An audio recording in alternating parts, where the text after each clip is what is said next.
बिस्मिल्लाहिर्रहमानिर्रहीम। तो हम आज शुरू करते हैं अपना 8वें पारे का तर्जुमा।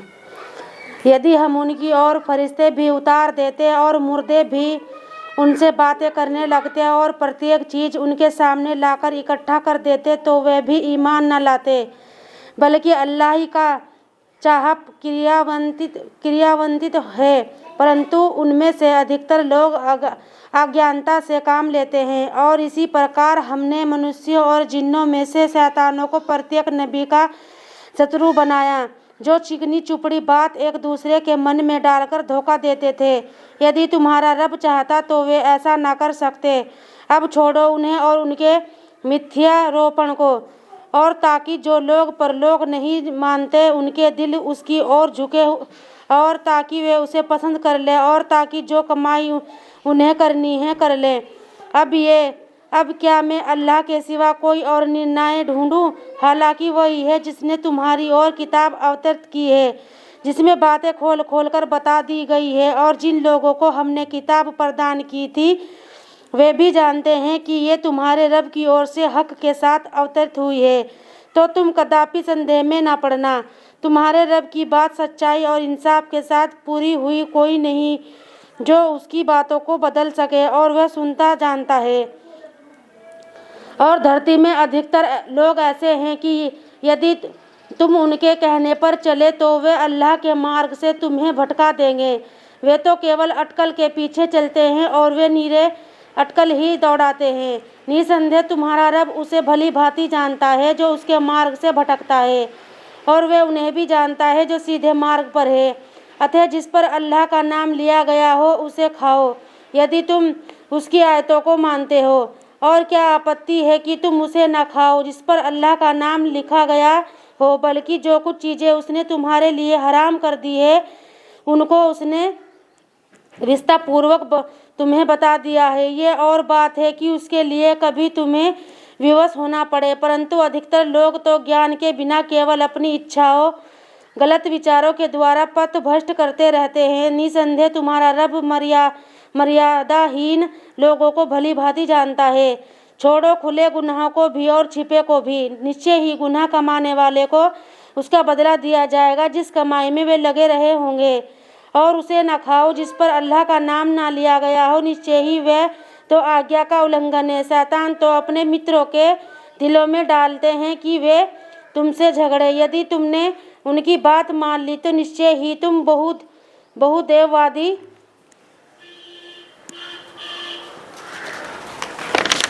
बहुदेववादी होंगे। क्या वह व्यक्ति जो पहले मुर्दा थे फिर उसे हमने जीवित किया और उसके लिए एक प्रकाश उपलब्ध किया जिसके लिए वह लोगों के बीच चलता फिरता है, उस व्यक्ति की तरह हो सकता है जो अंधेरों में पड़ा हुआ हो, उससे कदापि निकलने वाला ना हो। ऐसे ही इनकार करने वालों के कर्म उनके लिए सुहावने बनाए गए हैं। और इसी प्रकार हमने प्रत्येक बस्ती में उसके बड़े बड़े अपराधियों को लगा दिया है कि वे वहाँ चाले चले और अपने ही विरुद्ध चाले चलते हैं, किंतु उन्हें इसका एहसास नहीं। और जब उनके पास कोई आयत निशानी आती है तो वे कहते हैं हम कदापि नहीं मानेंगे जब तक कि वैसा ही चीज़ हमें न दी जाए तो अल्लाह के रसूलों को दी गई है। अल्लाह भली भांति उसके औचित्य को मानता है जहाँ वह अपनी पैगंबरी रखता है। अपराधियों को शीघ्र ही अल्लाह के यहाँ बड़े अपमान और कठोर यातना का सामना करना पड़ेगा उस चाल के कारण जो वे चलते रहे हैं। अतः वास्तविकता यह है कि जिसे अल्लाह सीधे मार्ग पर लाना चाहता है उसका सीना इस्लाम के लिए खोल देता है, और जिसे गुमराही में पड़ा रहने देना चाहता है उसके सीने को तंग और भिंचा हुआ कर देता है, मानो वह आकाश में चढ़ रहा है। इस तरह अल्लाह उन लोगों पर गंदगी डाल देता है जो ईमान नहीं लाते। और ये तुम्हारे रब का रास्ता है बिल्कुल सीधा। हमने निशानियाँ ध्यान देने वालों के लिए खोल खोल कर बयान कर दी है। उनके लिए उनके रब के यहाँ सलामती का घर है और वे उनका संरक्षण मित्र है उन कामों के कारण जो वे करते रहे हैं।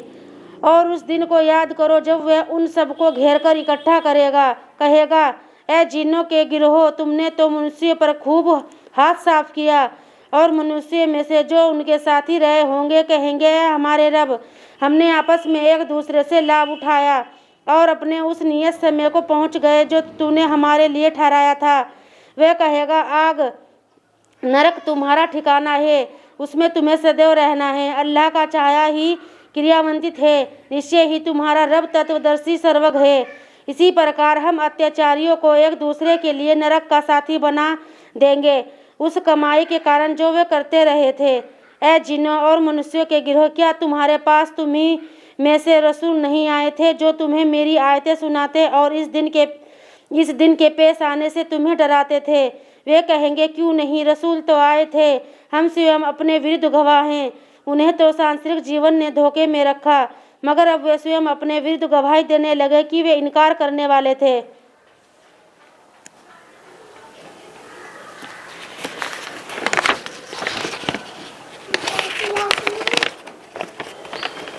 इनकार करने वाले थे। ये जान लो कि तुम्हारा रब जुल्म करके बस्तियों को विनष्ट करने वाला न था, जबकि उनके निवासी बेसुध रहे हों। सभी के दर्जे उनके कर्मों के अनुसार है और जो कुछ वे करते हैं उससे तुम्हारा रब अनभिज्ञ नहीं है। तुम्हारा रब निष्प्रह दयावान है। यदि वे चाहे तो तुम्हें दुनिया से ले जाए और तुम्हारे स्थान पर जिसको चाहे तुम्हारे बाद ले आए। जिस प्रकार उसने तुम्हें कुछ और लोगों की संतति से उठाया है। जिस चीज़ का तुमसे वादा किया जाता है उसे अवश्य आना है और तुमसे उसे मात देने की सामर्थ्य नहीं। कह दो, ऐ मेरी कौम के लोगों, तुम अपनी जगह कर्म करते रहो, मैं भी अपनी जगह कर्मत हूँ। शीघ्र ही तुम्हें मालूम हो जाएगा कि घर लोक परलोक का परिणाम किसके हित में होता है। निश्चय ही अत्याचारी सफल नहीं होते। उन्होंने अल्लाह के लिए स्वयं उसी की पैदा की हुई खेती और चौपायों में से एक भाग निश्चित किया है और अपने ख्याल से कहते हैं, ये हिस्सा अल्लाह का है और यह हमारे ठहराए हुए साझीदारों का है। फिर जो उनके साझीदारों का हिस्सा है वह अल्लाह को नहीं पहुंचता, परंतु जो अल्लाह का है वह उनके साझीदारों को पहुंच जाता है। कितना बुरा है जो फैसला वे करते हैं। इसी प्रकार बहुत से बहुदेववादियों के लिए उनके साझीदारों ने उनकी अपनी संतान की हत्या को सुहाना बना दिया है ताकि उन्हें विनष्ट कर दे और उनके लिए उनके धर्म को संदिग्ध बना दे। यदि अल्लाह चाहता तो वे ऐसा ना करते, तो छोड़ दो उन्हें और उनके झूठ गढ़ने को। और वे कहते हैं, ये जानवर और खेती वर्जित और सुरक्षित है, इन्हें तो केवल वही खा सकता है जिसे हम चाहें। ऐसा वे स्वयं अपने ख्याल से कहते हैं। और कुछ चौपाए ऐसे हैं जिनकी पीठों को सवारी के लिए हराम ठहरा लिया है और कुछ जानवर ऐसे हैं जिन पर अल्लाह का नाम नहीं लेते। ये सब उन्होंने अल्लाह पर झूठ गढ़ा है और वह शीघ्र ही उन्हें उनके झूठ गढ़ने का बदला देगा। और वे कहते हैं, जो कुछ इन जानवरों के पेट में है वे बिल्कुल हमारे पुरुषों के ही लिए है और वे हमारी पत्नियों के लिए वर्जित है, परंतु यदि वह मुर्दा हो तो वे सब उसमें शरीक हैं। शीघ्र ही वे उन्हें उनके ऐसा कहने का बदला देगा। निसंदेह वे तत्वदर्शी सर्वज्ञ है। वे लोग कुछ जाने बूझे बिना घाटे में रहे जिन्होंने मूर्खता के कारण अपनी संतान की हत्या की और जो कुछ अल्लाह ने उन्हें प्रदान किया था उसे अल्लाह पर झूठ गढ़कर हराम ठहरा लिया। वास्तव में वे भटक गए और वे सीधे मार्ग पाने वाले ना हुए। और वही है जिसने बाग पैदा किए, कुछ जालियों पर चढ़ाए जाते हैं और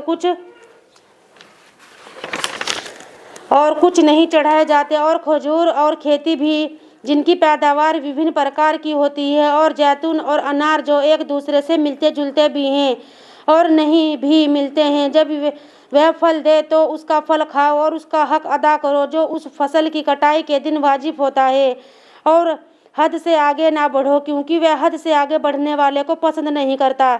और चौपायों में से कुछ बोझ उठाने वाले बड़े और कुछ छोटे जानवर पैदा किए। अल्लाह ने जो कुछ तुम्हें दिया है उसमें से खाओ और शैतान के कदमों पर ना चलो, निश्चय ही वे तुम्हारा खुला हुआ शत्रु है।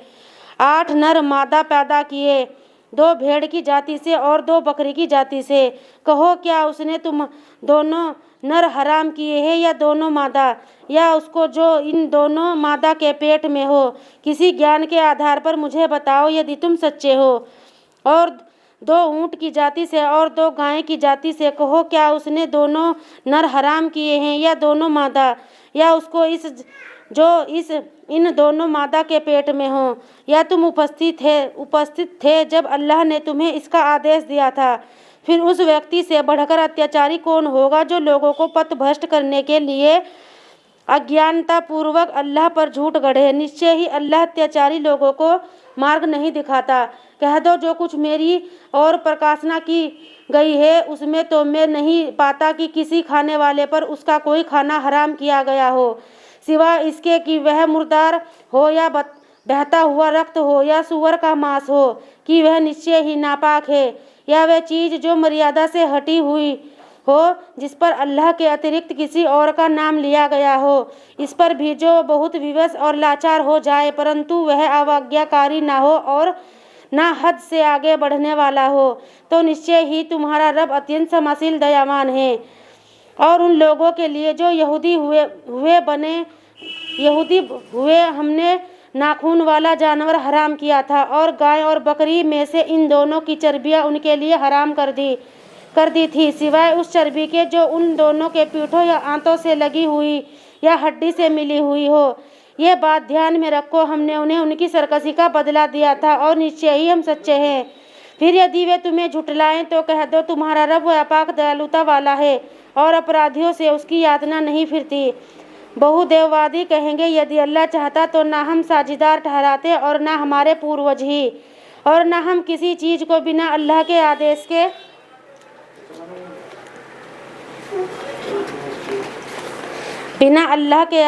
के हराम ठहराते। ऐसे ही उनसे पहले के लोगों ने भी झुठलाया था, यहाँ तक कि उन्हें हमारी यातना का मजा चखना पड़ा। कहो क्या तुम्हारे पास कोई ज्ञान है कि उसे हमारे पास पेश करो। तुम लोग केवल गुमान पर चलते हो और निरे अटकल से काम लेते हो। कह दो पूर्ण पर तर्क तो अल्लाह ही का है, अतः यदि वह चाहता तो तुम सबको सीधा मार्ग दिखा देता। कह दो अपने उन गवाहों को लाओ जो इसकी गवाही दे कि अल्लाह ने इसे हराम किया है। फिर यदि वे गवाही दें तो तुम उनके साथ गवाही न देना और उन लोगों की इच्छाओं का अनुसरण न करना जिन्होंने हमारी आयतों को झुठलाया और जो आखिरत को नहीं मानते, और जिनका हाल ये है कि वे दूसरे को अपने रब के समक्ष ठहराते हैं।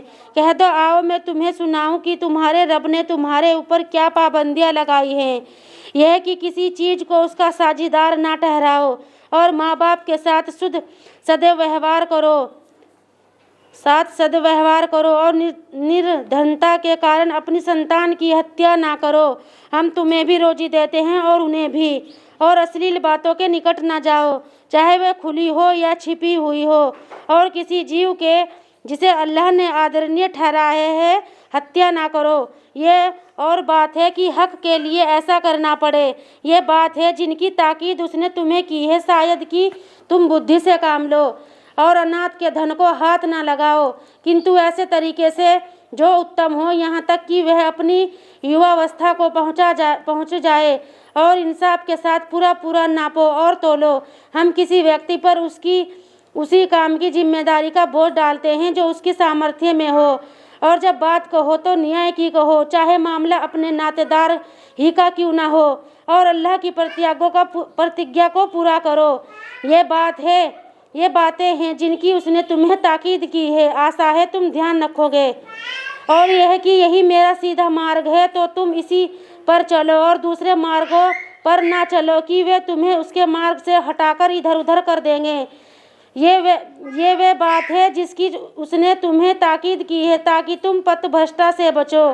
फिर देखो हमने मूसा को किताब दी थी धर्म को पूर्णता प्रदान करने के लिए, जिसे उसने उत्तम रीति से ग्रहण किया था और हर चीज़ को स्पष्ट रूप से बयान करने, मार्गदर्शन देने और दया करने के लिए, ताकि वे लोग अपने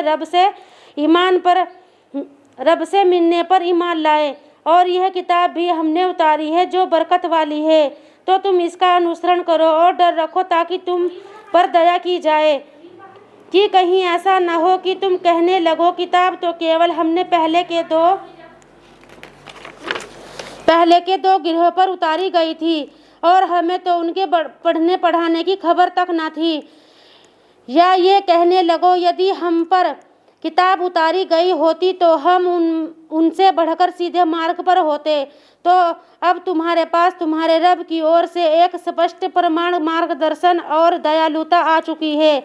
अब उससे बढ़कर अत्याचारी कौन होगा जो अल्लाह की आयतों को झुटलाए और दूसरों को उनसे फेरे। जो लोग हमारी आयतों से रोकते हैं उन्हें हम इस रोकने के कारण जल्द बुरी यातना देंगे। क्या ये लोग केवल इसी की प्रतीक्षा कर रहे हैं कि इनके पास फरिश्ते आ जाएं, या स्वयं तुम्हारा रब आ जाए, या तुम्हारे रब की कोई निशानी आ जाए? जिस दिन तुम्हारे रब की कोई निशानी आ जाएगी फिर किसी ऐसे व्यक्ति को उसका ईमान कुछ लाभ न पहुंचाएगा जो पहले ईमान न लाया हो या जिसने अपने ईमान में कोई भलाई न कमाई हो। कह दो तुम भी प्रतीक्षा करो, हम भी प्रतीक्षा करते हैं। जिन लोगों ने अपने धर्म के टुकड़े टुकड़े कर दिए और स्वयं गिरोह में बट गए, तुम्हारा उनसे कोई संबंध नहीं। उनका मामला तो बस अल्लाह के हवाले है, फिर वह उन्हें बता देगा कुछ वे किया करते थे। जो कोई अच्छा चरित्र लेकर आएगा उसे उसका 10 गुना बदला मिलेगा, और जो व्यक्ति बुरा चरित्र लेकर आएगा उसे उसका बस उतना ही बदला मिलेगा। उनके साथ कोई अन्याय न होगा। कहो मेरे रब ने मुझे सीधा मार्ग दिखा दिया है, बिल्कुल ठीक है धर्म इब्राहिम के पंथ की ओर जो सबसे कटकर एक अल्लाह का हो गया था और वे बहु देववादियों में से न था। कहो मेरी नमाज और मेरी कुर्बानी और मेरा जीना और मेरा मरना सब अल्लाह के लिए है जो सारे संसार का रब है, उसका कोई साझी नहीं है। मुझे तो इसी का आदेश मिला है और सबसे पहला मुस्लिम आज्ञाकारी मैं हूँ। कहो क्या मैं अल्लाह से भिन्न कोई और रब ढूंढूं, जबकि हर चीज़ का रब वही है, और यह कि प्रत्येक व्यक्ति जो कुछ कमाता है उसका फल वही भागेगा। कोई बोझ उठाने वाला किसी दूसरे का बोझ नहीं उठाएगा। फिर तुम्हें अपने रब की ओर लौटकर जाना है। उस समय वह तुम्हें बता देगा जिसमें परस्पर तुम्हारा मतभेद और झगड़ा था वही है जिसने तुम्हें धरती में खलीफा उत्तराधिकारी बनाया और तुम में से कुछ लोगों के दर्जे कुछ लोगों की अपेक्षा ऊंचे रखे, ताकि जो कुछ उसने तुमको दिया है उसमें वह तुम्हारी परीक्षा ले। निसंदेह तुम्हारा रब जल्द सजा देने वाला है और निश्चय ही वह बड़ा क्षमाशील दयावान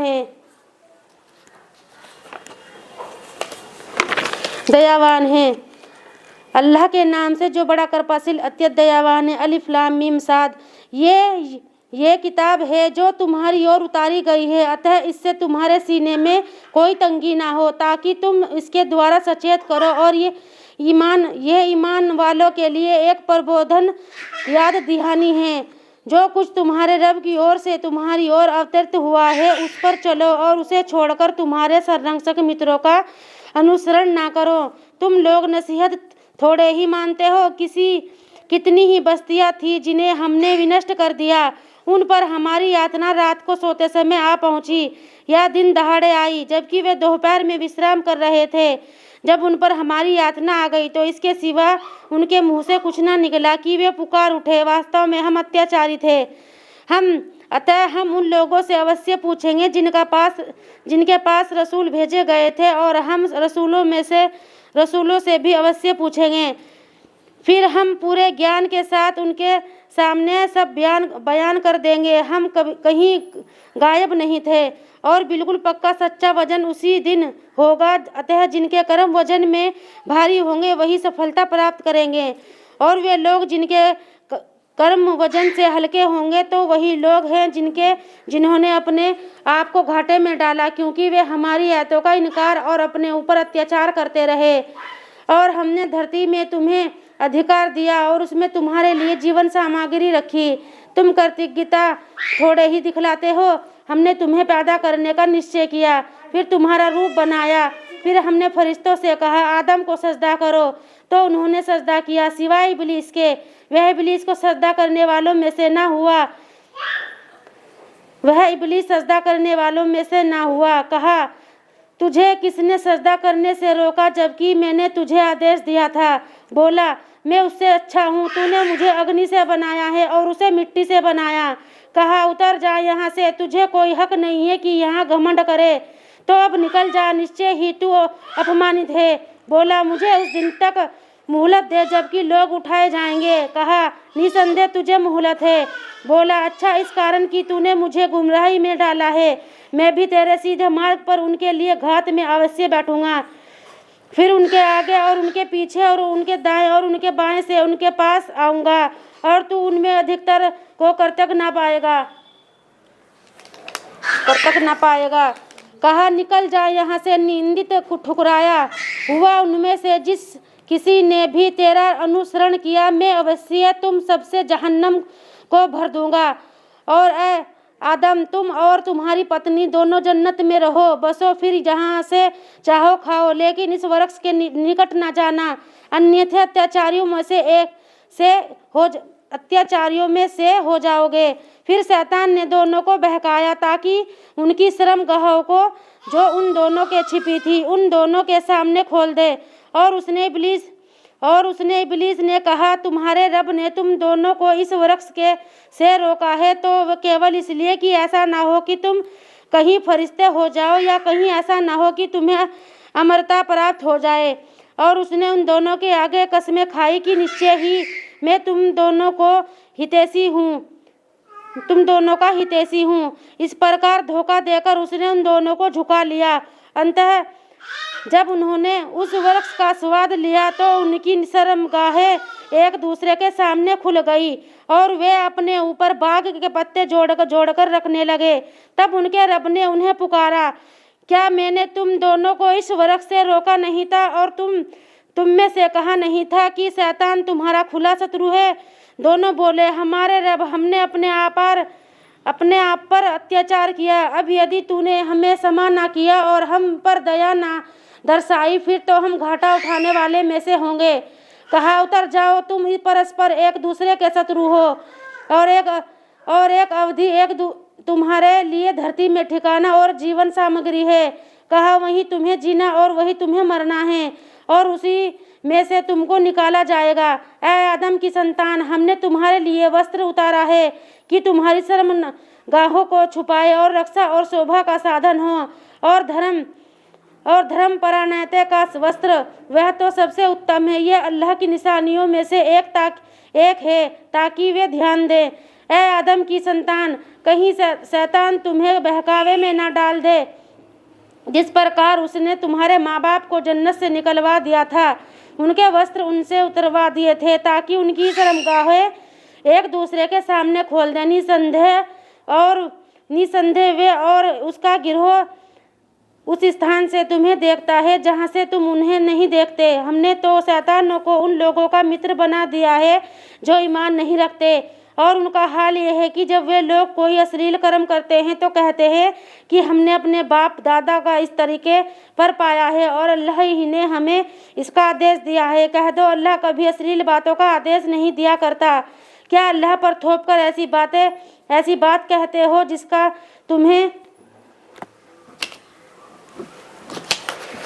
तुम्हें ज्ञान नहीं?